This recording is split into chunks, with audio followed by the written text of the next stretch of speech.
Hi everybody, today is August 27th, 2013. U.S. planned chemical weapons false flag attack for Syria, according to leaked documents. Back in January, the mainstream media uncovered a U.S.-backed plan to launch a chemical weapons attack in Syria and blame it on the Assad regime. The U.S. government and the United Nations are on the verge of invading Syria under the pretense of a humanitarian intervention. While Assad is definitely a tyrant, a U.S. invasion of the country is a worst-case scenario for the people living there. Many details of last week's chemical attack remain a mystery, but there are a few very suspicious clues pointing to a false flag attack. ANI and Yahoo reported that the Obama administration gave the green light to a chemical weapons attack plan in Syria that could be blamed on President Bashar al-Assad's regime and in turn spur international military action in the devastated country.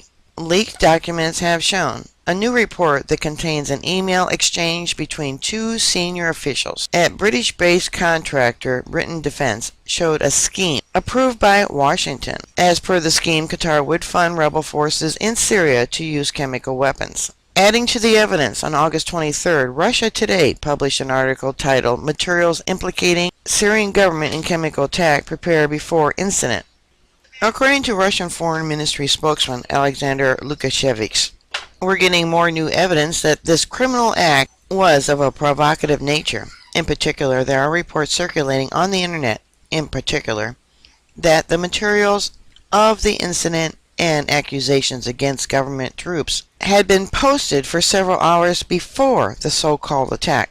Thus, it was a pre-planned action. As the world has become smaller with global communication, it has been more and more difficult for the governments to justify war. Most of the average people on this planet don't want war, so now these invasions are being sold to the general population as humanitarian interventions. Like any head of state, Assad is definitely a tyrant and has been killing people by the thousands for years.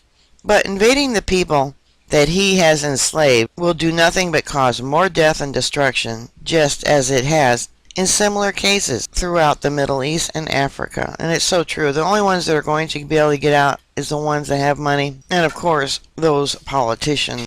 Alright, bookmark my site. I'll keep you up to date. Please stay safe, and I'll talk to you later.